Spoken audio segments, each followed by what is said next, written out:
Dei uma travadinha aqui. Aqui, gente, que eu queria trazer como uma pensamento inicial também é quem é você? Eu acho que esse é um ponto muito importante que às vezes a gente acha que sabe quem somos nós. Ou às vezes a gente nunca parou para pensar em quem somos nós, né? Muitas vezes a gente fala assim, nossa, mas eu já tenho 44 anos. Como assim eu não sei quem eu sou? Ou eu acho que eu sei quem eu sou, né? Existem três Tates, né? A Tati que eu sou, a Tati que eu penso que sou e a Tati que os outros veem. Quem é essa Tati? E eu acho que o primeiro ponto de reflexão é assim: quem você acha que você é? Coloca no papel em algum momento quem você acha que você é. E além disso, pensa em como você acha que as pessoas te veem. Essas reflexões aqui eu trago porque eu sinto muito assim quando eu vejo algumas pessoas que às vezes não têm um propósito bem definido ou não têm um propósito de vida que acontece e não é pouco, é muito e não é julgamento, porque um dia desse eu estava nessa posição e eu acho que a gente começa identificando um propósito primeiro se autoconhecendo, né? E nós todos estamos nesse processo sempre, sempre nesse processo de autoconhecimento, de vivência, e a partir daí que a gente começa a evoluir. E quem manda em você, quem te conduz na vida? É outra reflexão também que eu acho que é muito importante para nós. Porque às vezes a gente acaba ouvindo pessoas que não têm a mesma vivência que a gente, não têm a mesma cultura que a gente, não têm as mesmas experiências, nem o mesmo perfil que nós temos. E às vezes, quando a gente ouve essas pessoas, que podem ser qualquer pessoa, ah, não, eu ouço uma amiga minha, eu ouço, sei lá, os meus pais, o meu marido, a vizinha, que é muito amiga, ok, não tem problema, né? A gente ouvir. O importante é que a cada escuta dessa vocês filtrem, porque nem sempre o que vem do outro é o que é importante para você. Muitas vezes o que vem do outro vem com crenças do outro, com vivências do outro, com a visão do outro. Mas a sua vida é a sua vida, a sua vivência é a sua vivência. Então, tudo o que você passou na vida reflete em quem você é hoje. E qual é o seu propósito lá na frente? Então, dependendo, por exemplo, se o seu propósito está interligado, por exemplo, como o meu, de ajudar pessoas, e você vai ouvir uma pessoa que é funcionário público, que é muito conservador, às vezes ele vai trazer uma visão para você totalmente diferente do que está interligado com o seu propósito. Será que eu, sendo funcionária pública, eu vou conseguir ajudar pessoas? Ou eu vou ser funcionária pública porque eu ouvi aquela dica daquela pessoa, logo eu pensei no salário e fui ser funcionária pública e o meu propósito ficou para trás. Então, o que que eu estou fazendo nesse meio tempo? Eu estou adiando uma conquista e uma realização, porque eu estou me desviando do caminho que eu realmente quero estar. Então, pensem nisso, quem te conduz, quem conduz a sua vida, se é você que conduz, se é a sua mente e quem fala mais alto. Você ouve a sua mente ou a sua mente te ouve? É meio louco, né, isso? Meio louco isso.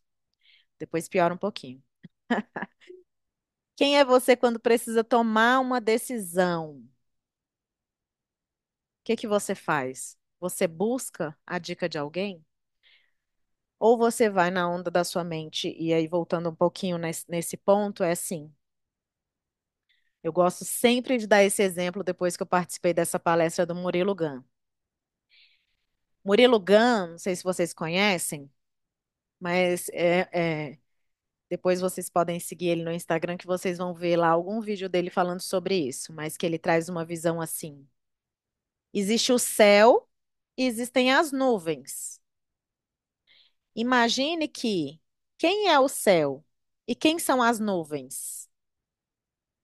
Hoje, no nosso dia a dia, quando a gente não entende um pouquinho do como a nossa mente funciona, o que que a gente faz? A gente deixa a nossa mente ser o céu e nós somos as nuvens. Quem comanda a gente? A nossa mente. Só que a nossa mente, gente, ela está o tempo inteiro buscando economizar energia.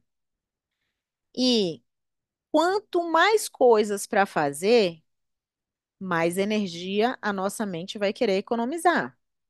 Então, ok, eu quero ir para academia amanhã, 4:30 da manhã. A minha mente já vê um elefante. Opa, mas eu vou ter que acordar 4:30 da manhã, tão cedo, vou ficar com sono, vou ter que vestir roupa da academia, vou ter que entrar no carro, dirigir, chegar na academia, descer, malhar, suar, tomar banho, depois me arrumar. Nossa, vai ser coisa demais, né? E aí, quando a gente pensa assim, o que que a gente faz? A gente cria um elefante na nossa mente, a nossa mente fala assim: não vai, não vai, não vai, vai ser tempo demais. Você pode usar esse tempo de 2 horas que você vai levar para se arrumar, para malhar, para se arrumar de novo, para produzir outra coisa. Aí você passa na cozinha, tem uma pia de louça suja. Aí você fala, é mais fácil eu lavar a louça suja aqui. E aí você deixa de realizar o que você precisa realizar e acaba procrastinando. Esse é só um exemplo. Isso acontece o dia inteiro no nosso dia e acontece todos os dias em nossas vidas. E aí, quando você entende isso, você muda e você fala assim: "Ô mente, querida, quem manda em você sou eu. Então, quem é o céu aqui sou eu. Você, mente, está na posição de nuvens. Muitas vezes na nossa mente como posso dizer, é um acúmulo de barulhos, como o próprio Murilo Gun diz, e esses barulhos acabam gastando as nossas energias. Então, eu preciso fazer uma coisa e a minha mente fala: vai gastar muita energia, economiza essa energia, você deixa de fazer. Daqui a pouco, você pensa de novo naquela coisa que tinha para fazer, você fica com peso na consciência e você passa o dia inteiro pensando: tinha que malhar, poxa, tinha que malhar, poxa, não malhei, poxa. E aí uma mistura de sentimentos ruins, de frustração, então é você mesmo se frustrando o tempo todo. Sendo que se a gente parar para pensar, era melhor ter ido malhar logo, né? Do que passar o dia inteiro pensando que eu deveria ter ido malhar. Então, é mais ou menos sobre isso. Como que eu conduzo a minha mente? E nós precisamos entender que se a gente não conduzir a nossa mente, aí a gente não vai conseguir realizar. E nós vamos entrar num loop de procrastinação que vai fazer com que a gente não concretize os nossos sonhos. E aí, falando um pouquinho da minha querida economia comportamental. O que é economia comportamental para vocês, né? Vocês já ouviram falar sobre economia comportamental? Algumas pessoas sim, né? Também. Vamos lá. A economia comportamental, gente, pode ser chamada de ciências comportamentais. O nome fica mais leve, mais suave, não assusta tanto, né? Às vezes eu venho com essa pegada de economia comportamental, as pessoas já falam: Nossa, que história é essa? Tô fora, não tem nada a ver com o que eu quero. A economia comportamental, ela entra na nossa vida. Não é somente sobre economia, pura e simplesmente. Muitas vezes a gente tem essa impressão pela primeira palavra, né, que é a própria economia. Mas como a economia comportamental entra nos nossos hábitos, na nossa saúde, na nossa felicidade, nas finanças, nos negócios e nas políticas públicas. A economia comportamental veio para o Brasil há pouco tempo, já são muitos anos, mas ainda não é conhecida, tão conhecida.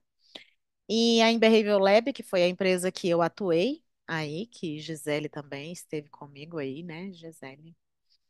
E nessa empresa, nós tivemos contato direto com a Flávia Ávila, que é a CEO dessa empresa, que foi quem trouxe a economia comportamental para o Brasil.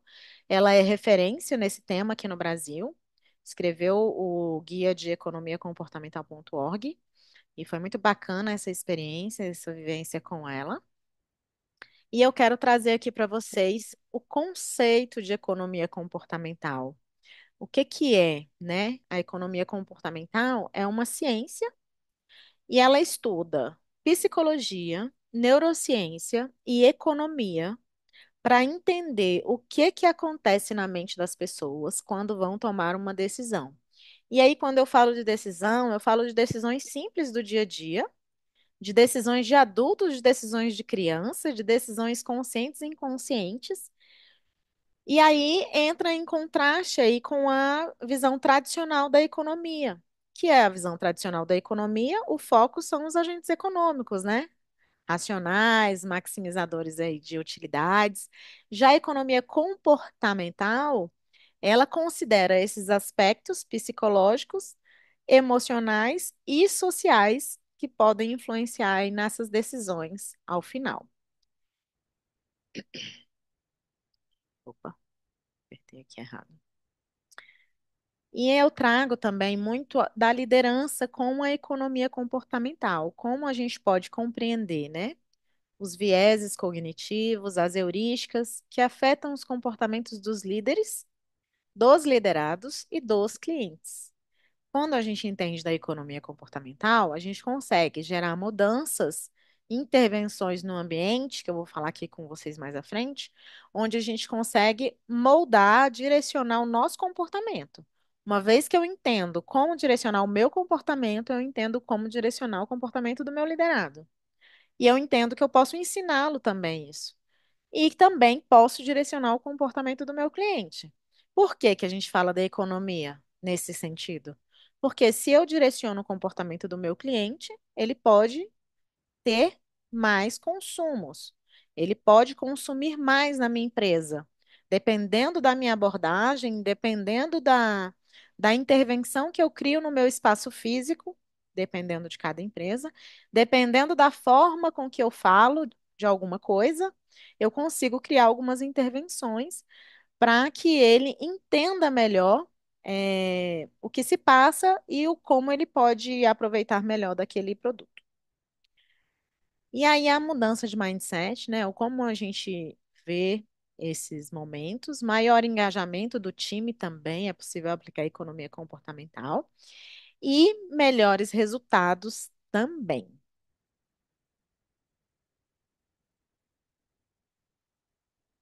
Aqui, fatores psicológicos, sociais e emocionais influenciam essas decisões. E aqui eu trago para vocês essa visão, né? Qual é a nossa forma de tomar decisões, né? É mais racional ou mais comportamental? O que que vocês acham aí? Compartilhem aí comigo.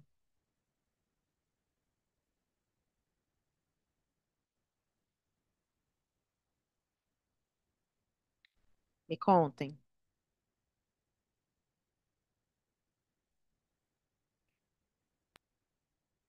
Eu já fui muito do comportamental, do na hora, assim, do emoção.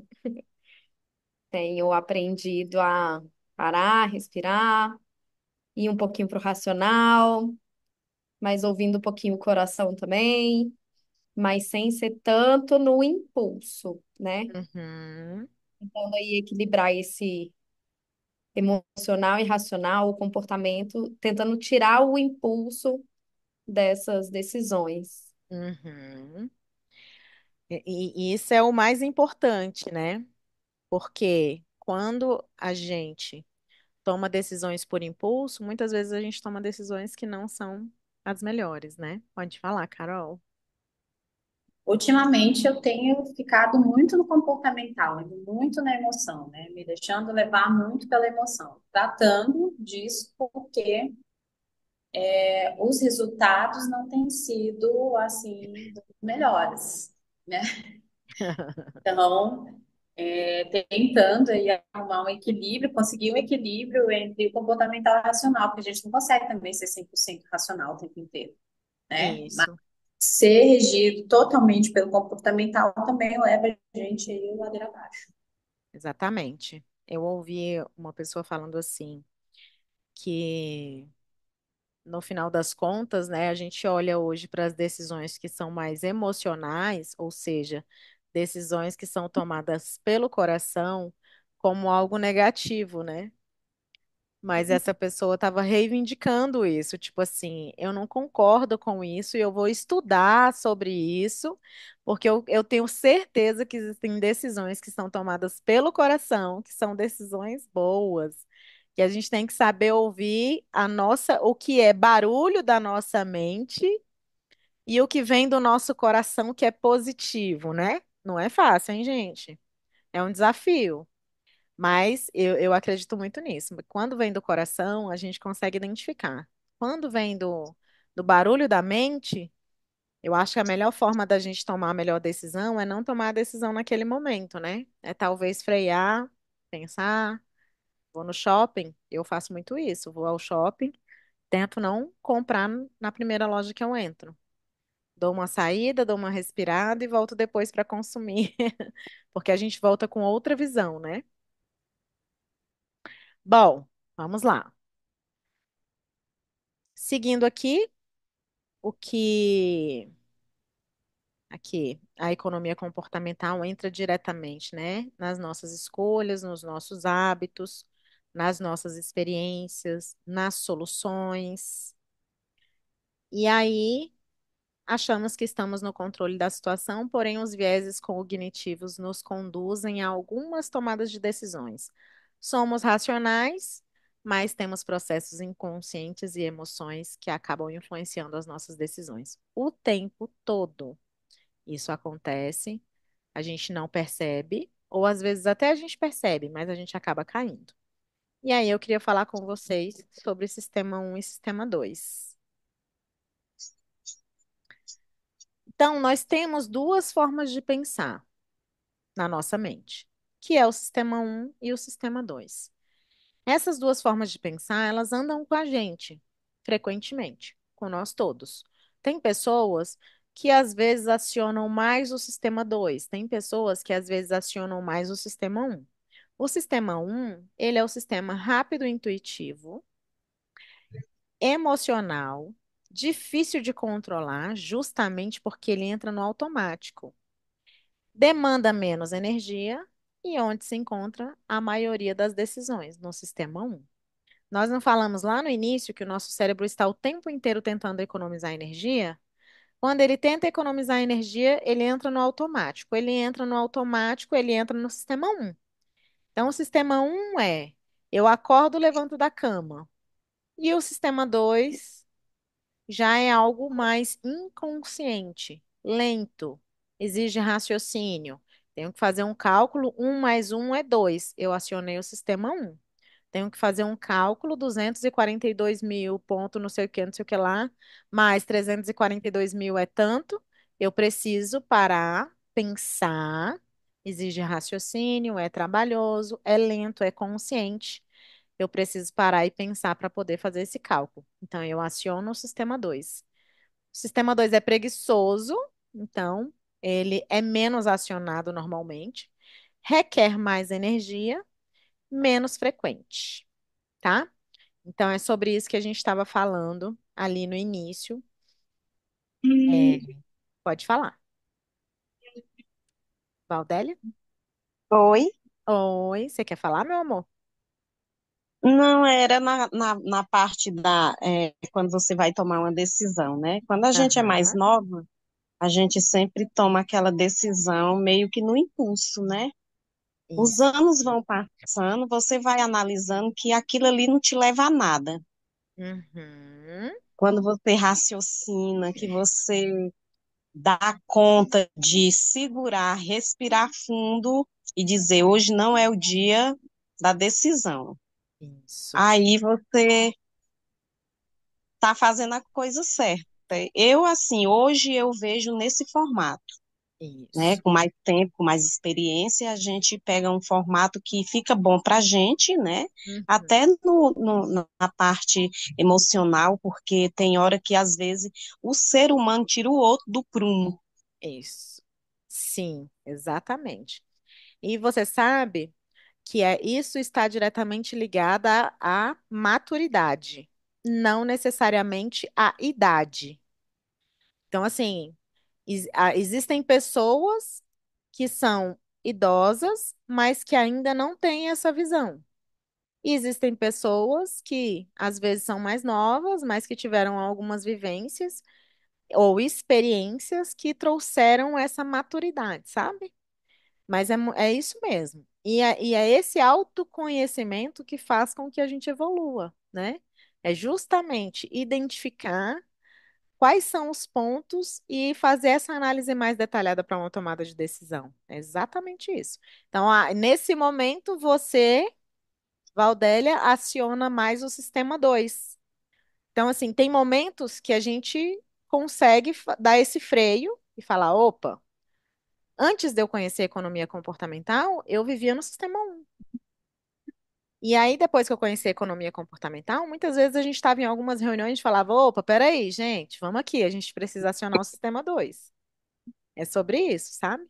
Muito bom, Valdélia. É isso aí. E aí, vamos falar um pouquinho sobre vieses e heurísticas, né?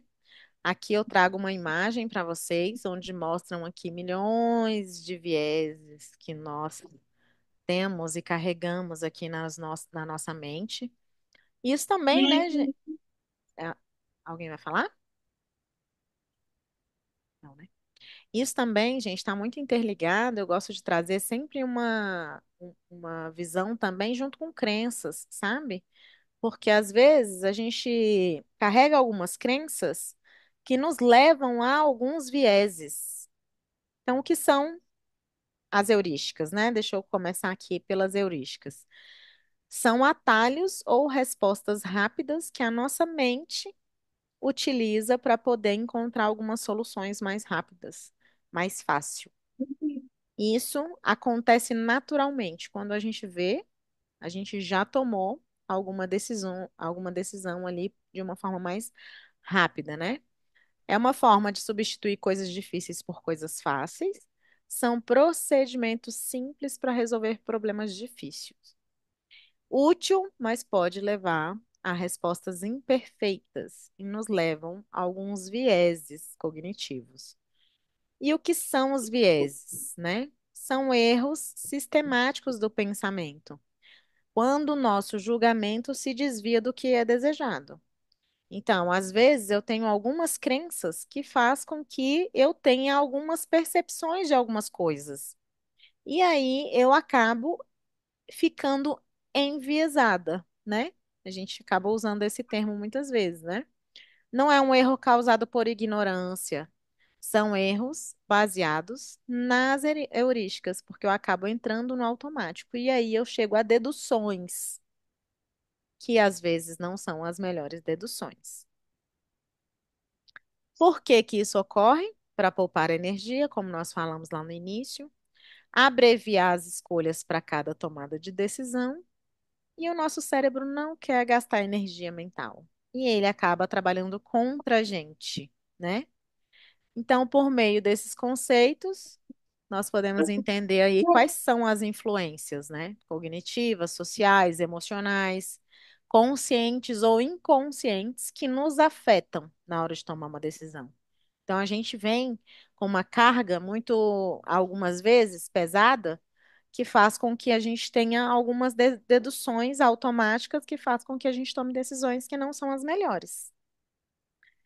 E aí eu trago aqui um exemplo para vocês. Eu quero comprar uma BMW. Esse é o meu exemplo. A BMW custa 150 mil. E aí eu saio e vou atrás dessa minha BMW. O meu foco é a BMW de 150 mil, certo? E eu chego na loja e tem lá uma BMW azulzona maravilhosa de 200 mil. E aí o que que acontece comigo nesse momento? E aí, nesse momento, eu olho aquilo e vejo outras pessoas de olho nessa BMW. E o vendedor vira para mim e fala assim: essa BMW que você está vendo, Tatiane, ela custa 150 mil. Porém, aquela que custa 200 mil, ela tem isso, tem aquilo, tem isso, tem aquilo, blá, blá, blá, a mais do que essa de 150 mil. Então, as pessoas que estavam olhando essa de 150 mil estão optando por comprar a de 200. Por quê? Porque a de 200 acaba saindo com mais benefícios, logo a diferença de 50 mil fica pouco. Então é melhor comprar de 200 mil. Hoje, por exemplo, eu já vendi duas da de 200 mil. E as duas pessoas vieram ver a de 150 mil. Na minha cabeça, eu posso entrar nessa onda que a gente chama de viés da prova social, que tem o efeito manada, onde todos estão fazendo, eu acabo fazendo também. Não é que eu gosto de copiar o que as pessoas fazem. Não é isso, é inconsciente. Se as pessoas estão fazendo, naturalmente eu entendo que seja melhor, que seja bom, né? Eu vou tem dois restaurantes ou dois cachorro-quente. Saí ali de uma festa, tem dois cachorro-quente. Um tá cheio, o outro tá vazio. Naturalmente, eu olho para o vazio e eu penso que ele não é tão bom quanto o que tá cheio. Eu posso até optar por ir pro mais vazio, porque eu sou daquelas pessoas que fogem de fila. Mas eu ainda olho para o que tá cheio e penso, esse dali é mais gostoso, com certeza, sabe? Então é muito sobre isso. Inconscientemente, a prova social acaba gerando um efeito manada, onde as pessoas tomam essa decisão, porque a maioria das pessoas estão tomando, tá? Um exemplo aqui de desse enviesamento, né? Podemos dizer. E aí, quando a gente pensa em viés cognitivos, nós podemos olhar em como combater ou em como direcionar, concordam? Dependendo, para mim, eu prefiro combater. Dependendo, para eu direcionar uma mudança comportamental, talvez eu possa usar, né, alguns vieses e heurísticas para poder ter uma mudança comportamental e trazer esse resultado melhor. E aí, uma maneira de combater um viés cognitivo é retardar seu pensamento e dedicar tempo o suficiente para considerar todas as opções possíveis. E isso seria acionar o sistema 2, certo? É aquele momento de pausa que eu comentei. Aqui eu trago um exemplo de aversão à perda, né? Somos, não somos avessos a riscos, somos avessos a perdas. Então, a dor de uma perda é aproximadamente duas vezes maior que o prazer de um ganho. E aí, eu trago como exemplo aqui, é, fechando o negócio hoje, paga R$ 1.000. A partir de amanhã, você paga R$ 1.500. Eu estou usando um viés de aversão à perda? Sim. Real ou irreal, né, gente? Às vezes a gente vê aí no mercado que as pessoas usam de uma forma irreal, né? Então, é muito importante ter a ética aí do trabalho, né? Para fazer essas implementações de forma real, né? Outro exemplo é o viés do otimismo. Acreditar Uhum. em ideias sem embasamento faz com que a gente ouça o que a gente quer ouvir. E aí existem distorções sistemáticas. O excesso pode fazer a gente ignorar pontos importantes. Então, eu tinha muito esse viés do otimismo. Ainda tenho, sabe? Preciso me controlar sempre. Tudo tá bom, né, gente? Tudo tá bom. Vamos ver. Vamos fazer essa análise com calma. Será? Mas a gente acaba ficando mesmo enviesado e a gente nem percebe. O status quo, a opção padrão, uma opção default, por exemplo. Tem um país que a doação de órgãos é default, então você já nasce doador de órgãos. Você não precisa no futuro optar se você é, vai ser ou não. Logo, tem-se mais pessoas que já são doadores, né? Porque já nascem doador. Para mudar essa forma, ele precisa solicitar que ele não seja doador. E aí, muitas pessoas ficam no status quo, não solicita, logo temos mais doadores. É um exemplo, tá? Por exemplo, também, assim, pensando no negócio de status quo, esse modo default funciona muito para esses pagamentos em recorrência, renovação automática de contrato, sabe? O que não é legal é fazer com que isso esteja lá nas letras miudinhas, tão miúdas, que a gente acaba não falando isso para o cliente. Ah, isso não é bacana, né, gente? A prova social, né, que nós falamos ali no início, influência exercida por outras pessoas e nosso próprio comportamento. E aí eu trago esse exemplo do efeito manada que eu comentei lá antes. Ancoragem. O primeiro valor que encontramos torna-se referência para todas as decisões a seguir. Então, a ancoragem existe lá, né? Um valor de tal valor de é, 200 mil a BMW por 150 mil, por exemplo. Será que o valor dela era 200 mil mesmo? E aí, às vezes, isso faz com que eu tome uma decisão tomando como base o primeiro valor lá. Que às vezes a gente vê na Black Friday aí, né, algumas situações meio fora, assim, da realidade, né? Mas é muito sobre isso. Quando eu coloco um valor D para, naturalmente, eu já foco no D e já me vejo em vantagem quando tem essa diferenciação aí do valor. E é automático também. Bom, com relação aos vieses, nascemos e morremos com eles. É natural, é automático. O que nós podemos fazer? Controlá-los, moldá-los, para que a gente não seja levado o tempo inteiro e fiquemos enviesados aí nesse sentido o tempo todo, tá? Agora eu vou falar do nudge. O que é nudge? Nudge, que nós chamamos de arquitetura de escolha, não tem uma tradução muito clara para nudge. Não é nude, tá, gente? Por favor, não me mandem nude, por favor, por gentileza. O nudge é um empurrãozinho para uma tomada de decisão. Então, eu quero fazer algo, como eu posso fazer para que eu consiga realizar mais as minhas coisas? Ou o que eu posso fazer para que o meu cliente tome essas decisões? Ou o meu liderado também tome essas decisões? E eu trago essa frase aqui, se quer encorajar alguém a fazer alguma coisa, faça com que seja simples. O nudge, ele é simples, ele é prático, normalmente o custo dele é baixo e ele precisa ser intuitivo. Então, aqui eu trago esse exemplo para vocês do controle de toalhas de papel num banheiro público, né? Que automaticamente você olha, você identifica que se você usar muito papel, você está trazendo aí um mal para o nosso mundo, né? Então, é intuitivo, é automático, é simples. Eu não preciso falar nada com essa imagem. A minha simples atitude de puxar muitos papéis já vai me trazer aí essa reflexão. Isso é um nudge.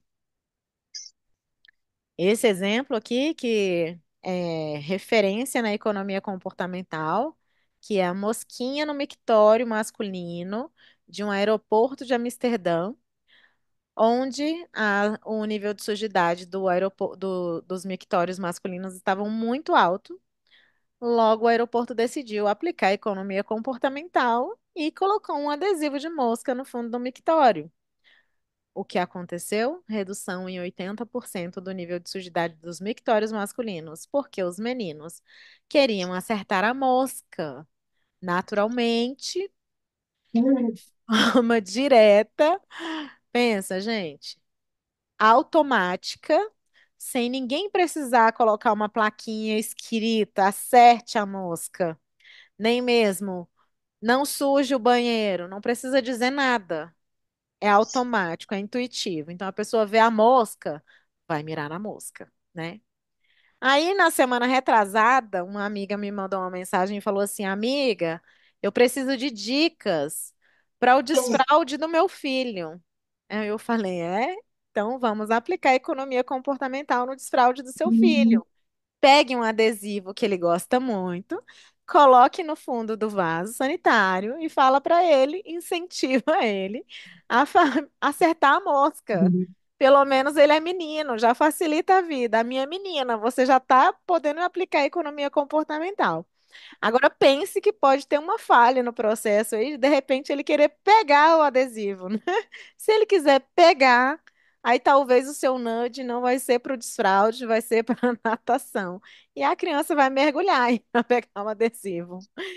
E aí funciona, gente, funciona demais, demais. E a gente aplica a economia comportamental em casa, no trabalho, nas empresas, nas pessoas. Aqui em casa eu aplico economia comportamental com a minha filha. À noite, minha filha come demais e ela chega desesperada. Ela come umas 5, 6, às vezes até 7 vezes à noite. E aí, ela sempre ficava: Mamãe, tô com fome, pega não sei o que pra mim. Mamãe, tô com fome, pega não sei o que pra mim. E aí, eu decidi colocar uma fruteira ao alcance dela. Então, a fruteira aqui em casa agora é uma fruteira de chão, onde ela consegue alcançar, fica à vista dela e ela não precisa me chamar. Logo, eu estou incentivando que ela tenha hábitos mais saudáveis. E além disso, não precisa ficar me chamando toda hora para poder pegar alguma coisa para ela comer, porque ela mesma alcança. Mamãe, tô com fome. Vai lá na fruteira e pega uma fruta. E ela vai, escolhe a fruta que ela quer, logo ela tem hábitos mais saudáveis.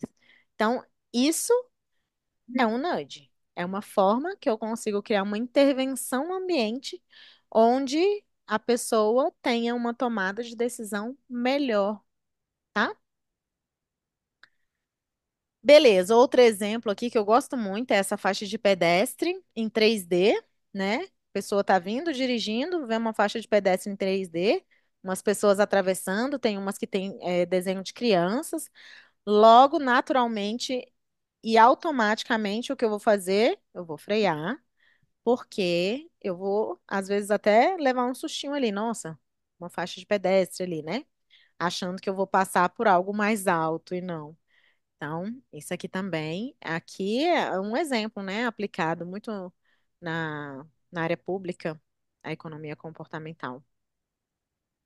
Agora, gente, eu queria falar com vocês aqui um pouquinho sobre resiliência ou antifragilidade.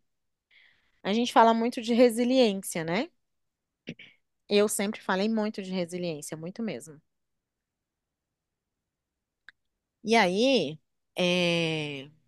no conceito de resiliência, eu trago um pouquinho dessa visão que é a gente conseguir superar situações, os momentos de estresse, os momentos de problemas e respirar fundo e continuar, né? Passei por uma reunião difícil.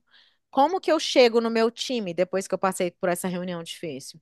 Eu vou chegar no meu time, eu vou bombardear o meu time como eu fui bombardeada? Talvez eu não tenha o mesmo resultado em produtividade depois disso, né? Então, a resiliência é isso. Como que eu posso trazer essa leveza, né, com mais sabedoria após esse momento de problemas que eu vivenciei, ou estresse? E aí, pensando nisso, deixa eu mudar aqui para o outro. Tá indo. A antifragilidade, eu já trago uma outra visão, né? A antifragilidade é a capacidade de eu evoluir através do caos. Então, o que é isso? Eu passei por um estresse, eu passei por um problema, eu vou simplesmente voltar ao estado que eu estava antes? Não é essa a visão da antifragilidade. A antifragilidade já é acima da resiliência. É o como eu posso fazer para evoluir através desse momento que eu vivenciei. Então, beleza, eu passei por uma reunião estressante. Na resiliência, o que eu vou fazer? Vou respirar fundo, chegar no meu time e passar a informação para o meu time de uma forma tranquila e tal. Na antifragilidade, o que que eu vou fazer? Passei por uma reunião de caos, eu vou sentar com o meu time, eu vou avaliar tudo o que aconteceu para chegarmos ao ponto do caos e eu vou evoluir através disso. Então, quais ações eu posso criar para que isso não aconteça de novo? Quais ações eu posso criar para melhorar esse processo? Sabe? Então, a antifragilidade é utilizar do caos para evoluir e trazer uma evolução para o processo, para a minha vida, para a situação, para o problema citado em si. Isso é ser antifrágil. Eu gosto muito desse tema, porque eu acho que cada dia mais nós estamos entrando nessa onda, né? Tudo que nós vivenciamos também, esse tempo de pandemia, tudo isso faz com que a gente evolua, né? Então, nós evoluímos com a pandemia, né? Nós acabamos nos tornando um pouco antifrágeis com a pandemia, né? E quais foram os aprendizados? Quais são os aprendizados que eu tenho diariamente quando eu passo por uma situação de caos, sabe? Então, essa reflexão que eu quero trazer para vocês aí. E aqui, é... o que é o frágil, né? É o que quebra, é o que tem avaria e danifica. O forte é resistente, permanece igual, não muda. E o antifrágil fortalece, melhora, se beneficia. Então, é sobre isso. É sobre como eu posso me fortalecer a cada dia. Todos os problemas que eu vivo, como eu posso passar por esses problemas e melhorar e me beneficiar através deles, né?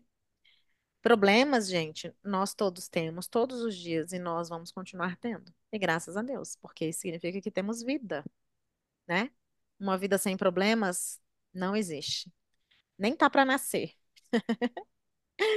Nem tá para nascer. Então aqui eu trago três passos, né, para a gente ser antifrágil. O primeiro passo, não pensar em evitar o caos. Agora pensando em vocês aí, o caos ainda não aconteceu. O que que a gente faz sempre? A gente sempre tenta evitar o caos. Só que muitas vezes é do caos que a gente consegue evoluir e é para esse caminho que nós estamos indo. Então, segundo ponto, aceitar que o caos faz parte da vida, aprender a conviver com ele. Como que eu vou direcionar o caos, né? Ver as extremidades, positivas e negativas. E eu trago um exemplo aqui para você imaginar uma barra de malhar. Os crossfiteiros aí de plantão gostam desse exemplo. Tem lá a barra de malhar, o centro é livre. Imagina que aqui eu tenho pontos positivos e aqui eu tenho pontos negativos. Eu vou ter que tomar uma decisão. Ah, existe risco? Existe. Eu vou deixar de tomar a decisão? Não. Se você quer ser antifrágil, não deixe de tomar a decisão. Se aprofunde na decisão. Faça isso. Quais são os pontos positivos? Quais são os pontos negativos? E aí você vai primeiro para os pontos negativos. Primeiro. E aprofunda nele. Focar nessas extremidades é de suma importância para que vocês consigam não somente enxergar o processo, sabe? Muitas vezes a gente precisa fazer algo e a gente vai para o processo, e esquece de olhar para as extremidades. Quando eu olho para os pontos negativos, eu tenho uma motivação. Quando eu olho para os pontos positivos, motivações. Negativos, eu tenho riscos e eu posso trabalhar esses riscos para que eu tome decisões mais assertivas. Então, eu preciso fazer um investimento. Eu tenho 100 milhões para aplicar.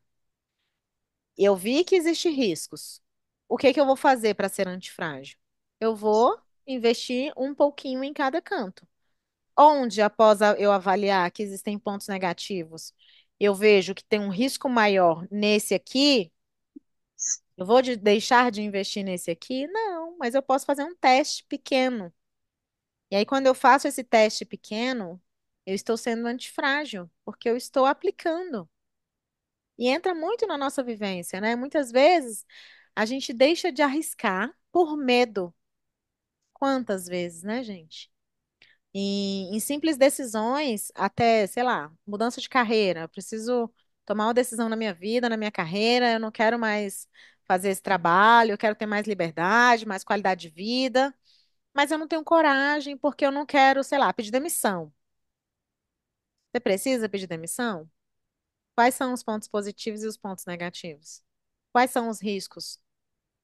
Você pode colocar um pezinho para fora sem pedir demissão e de repente dar uma arriscada sem ser imprudente, entende? Sem colocar em risco o que você precisa, que é aquele salário mensal, você ainda precisa dele, né? É só um exemplo para vocês terem essa noção, tá? Então, eu queria trazer esse exemplo aqui para vocês e falar, né? Na nossa vida, o esforço pessoal e profissional está muito focado nisso, né? Quem governa a nossa vida somos nós. Focar nas extremidades e ajustar o seu pensamento para que ele seja como essa barra, onde o centro é livre e eu vejo os pontos positivos, os pontos negativos e eu consigo arriscar com cuidado. Tranquilo até aqui, gente? Me contem. Show? Beleza. Então vamos lá. Agora eu vou falar para vocês aqui um pouquinho sobre a mentoria. Como funciona, né? A mentoria. Eu tenho aqui, e eu gosto de trazer sempre esse exemplo aqui para vocês. Isso aqui é um painel que eu uso na mentoria para fazer uma análise comportamental. Então, eu faço uma análise de quais comportamentos eu quero resolver, quais são os desafios que eu tenho e como eu posso aplicar a economia comportamental para essa mudança, né? Então, aqui, eu trouxe aqui nesse painel, que não dá para ver todo aqui, mas foram três desafios, né? E a gente fala de procrastinação, de baixo resultado em vendas. Então, qual é o comportamento atual que as pessoas que têm baixo resultado em vendas têm?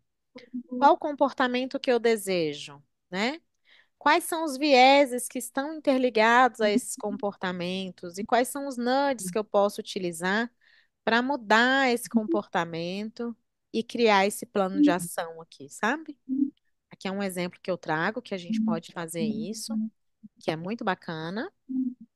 E aqui, esse é o comportamental. O que que eu faço aqui?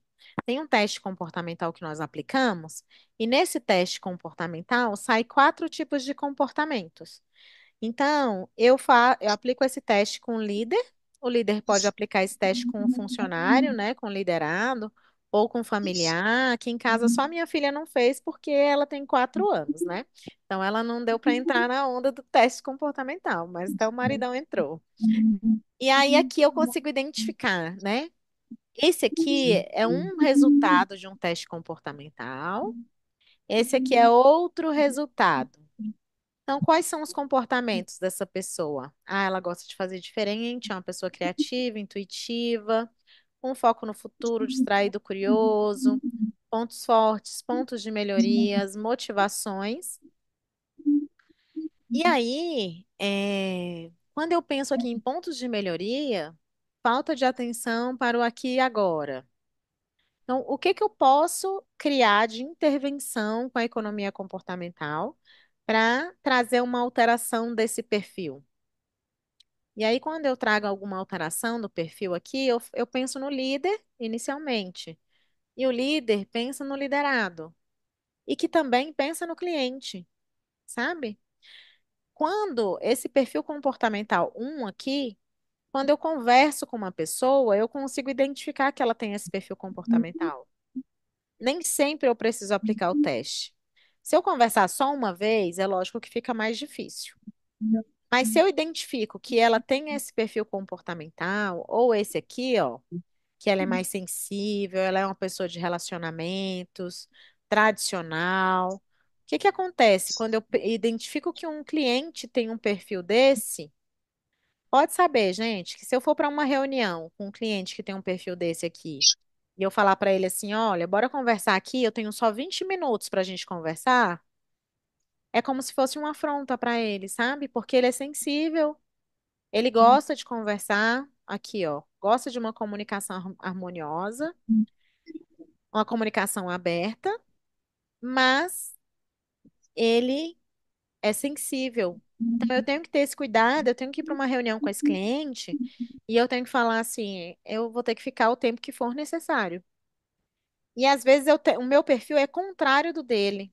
Às vezes o meu perfil é aquele perfil mais prático, mais objetivo, mais direto, onde talvez não fale bem com esse perfil comportamental. E aí, se eu tenho uma pessoa que trabalha comigo, que tem o mesmo perfil comportamental do cliente, eu posso pedir para essa pessoa que trabalha comigo atender esse cliente. Entende? E aí eu consigo ter um resultado melhor para mim, para a empresa e também gerar uma experiência melhor para o cliente também, porque eles estão falando da mesma forma. Eles têm o mesmo perfil comportamental, entende? Vai ser mais natural. Ok, até aqui? Ok. Aí eu vou mostrar para vocês aqui. Vou mostrar para vocês aqui sobre a mentoria, né? Aí aqui eu trago, né? Entender o seu perfil e comportamento é fundamental para a sua própria evolução. Imagina entender os perfis comportamentais dos seus liderados, familiares, amigos e dos seus clientes, né? Eu mesma, antes de realizar esse teste, eu achava que eu era uma pessoa super sociável. E aí eu entendi que o meu perfil comportamental é esse objetivo, prático, direto. Logo, eu acabo, né, magoando algumas pessoas que têm esse perfil comportamental mais sensível. Sem a intenção, eu acabo falando de forma direta demais.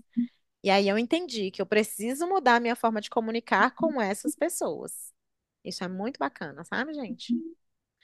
E ainda aprender a melhor forma de se comunicar, sendo de acordo com seus respectivos perfis. É sobre criar estratégias para melhores resultados. A gente consegue fazer isso daí e fica bem bacana.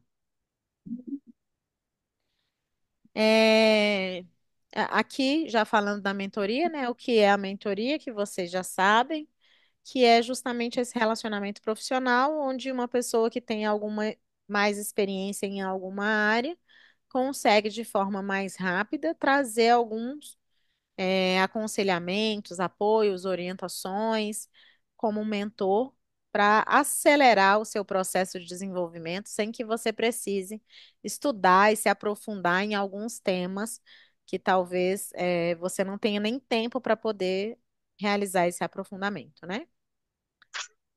Aqui sobre a mentoria, como que funciona? Nós fazemos os encontros online, podendo ser presencial, sendo em Brasília, né? Os temas da mentoria já são temas pré-definidos, podendo haver inclusões de novos temas. Acontece, e às vezes até algumas inclusões de encontros individuais ou encontros é, presenciais, como eu falei. Encontros semanais ou quinzenais, com duração de 2 horas. Antes era de 1 hora e meia, eu precisei passar para 2 horas, porque eu tenho uma certa dificuldade de falar só 1 hora e meia. Hoje eu vou conseguir falar em 1 hora e meia, viu, gente? É, e aí fazemos o acompanhamento de resultados e desenvolvimento da mentoria por meio de relatórios, né, e pesquisas que a gente faz pelo Forms. A gente encaminha essa pesquisa para vocês. E eu tenho dois tipos de mentorias, né? Essa é a mentoria Trilha Líder. A mentoria Trilha Líder, eu tenho esses temas aqui, que são temas já pré-definidos, como eu comentei, podendo haver novas inclusões. Introdução à economia comportamental, inércia e nudge, Economia comportamental na liderança, né? Vocês estão vendo aqui que é isso que a gente está conversando, está aqui, né? Na introdução da economia comportamental e um pouquinho de nudge. Hábitos e intervenção para mudança, engajamento de times, mentalidade, princípios, inteligência emocional, liderança antifrágil, e aí mais aprofundado, né? Mais detalhado, trouxe aqui para vocês uma introdução. Gestão do tempo, priorização de tarefas e sonhos, gestão de processos e levantamento de barreiras, né? Onde são as barreiras que estão me impedindo de atingir alguns resultados, e planejamento estratégico.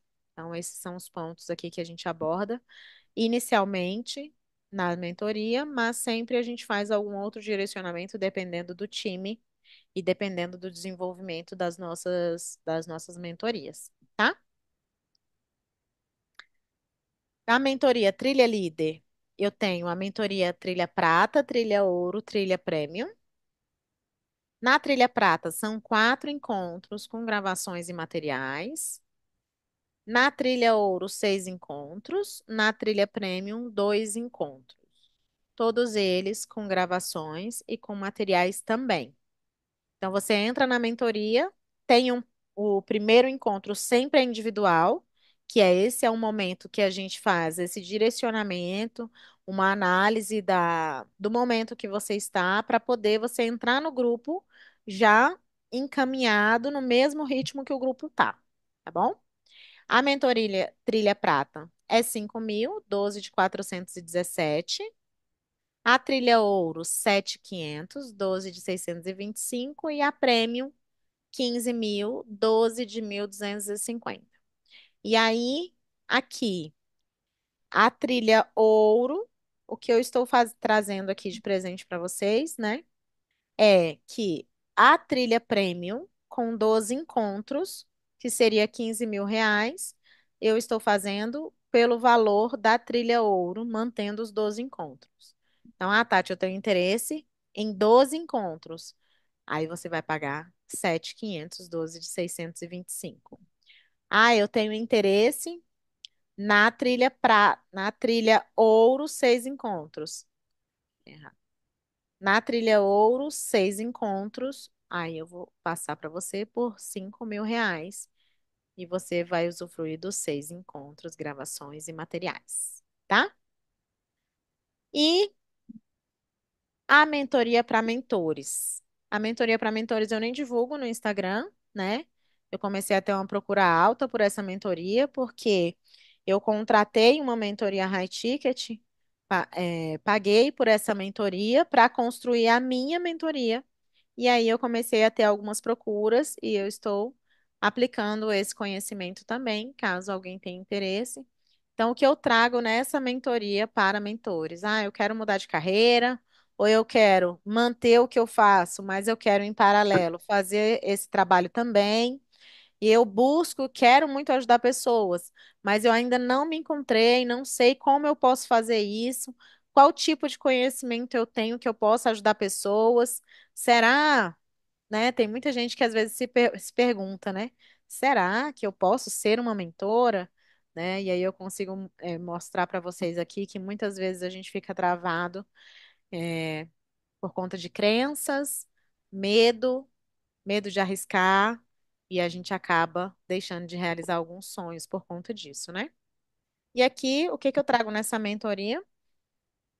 Introdução à mentoria, né? Que eu trago aí uma visão do que é a mentoria, como que a gente vai conduzir durante esses encontros, análise dos conhecimentos individuais. Então, eu faço junto com vocês uma análise de todos os conhecimentos que vocês tenham, para que a gente possa Tu não tem um transformar esses afegador de conhecimentos. pressão, não? Eu tenho aqui. Oi, Valdélia, tá falando com a gente? Acho que não, né? Análise dos conhecimentos individuais, definição do produto foco, né? Porque muitas vezes a gente traz também, tem uma visão assim de muitos conhecimentos.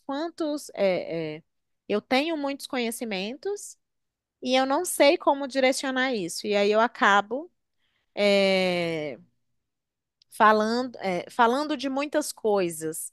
E quando eu falo de muitas coisas para divulgação, eu acabo gerando uma dúvida no cliente. que está me assistindo, né? Tipo no Instagram, por exemplo. Então, desenho do produto foco, desenho do produto, mesmo que a gente entra no detalhe, definição de público-alvo, definição de materiais da mentoria, mentalidade de princípios, posicionamento, venda, e aí eu já tenho alguns materiais prontos aqui, scripts de vendas, inbound, outbound, de reaproximação, de objeções, como vencer as objeções dos clientes, e aí essas captações são feitas também, não somente no presencial, né? Ou aqui no online, mas também no via Instagram, uma captação 1 a 1, que é possível a gente fazer. E aí a gente já entra com esses scripts. Aqui, na definição de formas de captações, ou seja, o que que é interessante para mim como realizar essa captação?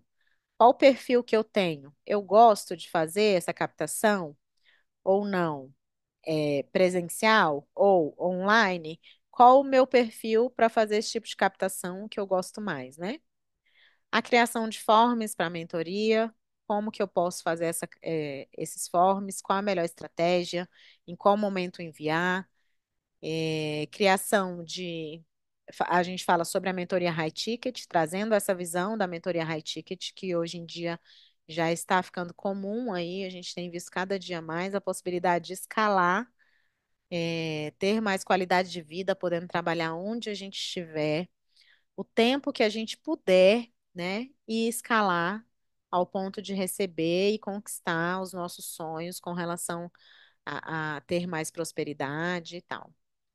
Falo de comportamento, de hábito, de intervenção para mudança, sobre inteligência emocional e todo o conhecimento que eu trago aqui na mentoria são conhecimentos que vocês levam para a mentoria de vocês, né? Então, por exemplo, comportamento, hábito, intervenção para mudança, dificilmente algum mentor não vai utilizar esse material para dar uma aula sobre isso, né? Porque comportamento, hábito e intervenção para mudança, isso acontece na nossa vida o tempo inteiro. E aí, todo esse material que eu tenho, eu compartilho com vocês para que vocês possam compartilhar com outras pessoas. E isso vai diretamente, com mais foco na realização do meu propósito, porque eu não estou só ajudando pessoas, vocês, mas eu estou expandindo o meu conhecimento através de vocês, sabe?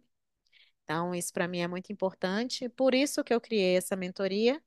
Eu não divulgo ela porque não é o meu foco principal, mas justamente por conta do produto foco aqui também, né, para não gerar confusão na mente das pessoas que me veem. Mas eu tenho feito esse trabalho aí com muito amor. E aí, falando de valores aqui da mentoria para mentores, né? Nós temos o mentor prata, R$ 4.000, 12 de 333. Mentor ouro, R$ 6.000, 12 de 500. Mentor prêmio, R$ 12.000, 12 de R$ 1.000. E aí, aqui também vou fazer a mesma condição de presente, né? Então, mentor prêmio, 12 encontros por R$ 6.000, 12 de 500. E mentor ouro, 6 encontros por R$ 4.000, 12 de 333. Beleza, gente? Me contem aí, ficou tudo claro para vocês? O presente é esse, né, que eu falei. Alguma dúvida, me contem. Aqui estão os meus contatos, se vocês precisarem. Caso alguém tenha interesse aí em vir para essa jornada, aí já temos algumas aqui que já fazem parte dessa jornada maravilhosas. E aí, sexta-feira estamos juntas aí. Nós vamos iniciar o primeiro encontro em grupo dessa mentoria para mentores na sexta-feira agora. E a mentoria Trilha Líder, ela não para, ela é constante. Então, caso vocês queiram saber um pouquinho mais dessa mentoria para mentores ou da mentoria Trilha Líder, contem comigo aí. Você já tem meu número aí no grupo, no WhatsApp, meu Instagram e meu e-mail. Ok, meninas? Ok, Tati, eu ia Ok. fazer uma pergunta, mas Sim, você acabou já respondendo. A já mentoria Trilha respondi? Líder, ela não tem, então, assim, uma turma fechada que a gente precisa fechar, tem uma data, a qualquer momento pode Isso. entrar em contato com você e fechar. A mentoria Trilha Líder, ela é constante, né? A cada encontro, nós fazemos a gravação do encontro. Então, vamos supor, nós estamos no sétimo encontro da Trilha Líder agora. Então, uma pessoa entra, vai ter um encontro individual, que eu vou dar uma atualizada nessa pessoa, trazer ela mais ou menos para esse mesmo nível, e ela vai ter acesso a essas gravações desses encontros anteriores. Elas só não vão ter acesso aos encontros da Trilha Líder que foram realizados presencialmente, que já foram três, se não me engano. E aí, esses três encontros que não tem gravação, eu faço essa atualização individualmente com a pessoa, entendeu? Ou com outra pessoa também. Vamos supor que entrem duas pessoas daqui no Trilha Líder. Aí eu faço com essas duas pessoas a atualização desses três encontros que não tem gravação. E aí, depois disso, essas pessoas entram no grupo do Trilha Líder já no mesmo ritmo deles, entendeu? Entendi. Mas aí esses 6 encontros, por exemplo, fechando hoje com você, né? O Trilha Uhum, uhum. nesse valor do presente do workshop de hoje. Aí esses Isso, 6 encontros, o próximo considera como o primeiro. E aí a gente isso. tem ainda O mais. próximo considera como o primeiro, exatamente. Então, Tá ela vai bom. ter acesso aos seis encontros, né? Vão ter esses seis encontros, mais os 12, entendeu? Mais Tá, os 12 que serão no grupo e individualmente. Isso mesmo, entendi. Obrigada. beleza? Gente, é isso. Eu consegui falar em 1 hora e meia, né? Mas eu vou dizer para vocês, é só porque a minha filha está sentindo dor na escolinha. Eu tive que dar uma acelerada aqui no ritmo da voz. Mas ficou alguma dúvida? Me contem aí, mais alguma dúvida? Tranquilo? Então, queria agradecer muito a presença de vocês. Qualquer dúvida, contem comigo, o que eu puder ajudar, estou aqui disponível para vocês. Obrigada, Tati. Foi Tá bom? ótimo, viu? Obrigada pelo Obrigada, convite. gente. Beijinho. Obrigada, Obrigada, Tati. Tati. Beijo, Beijo, meninas. Prazer Lari. em Beijo, conhecer. beijo. Beijo. Tchau, tchau. Tchau, tchau.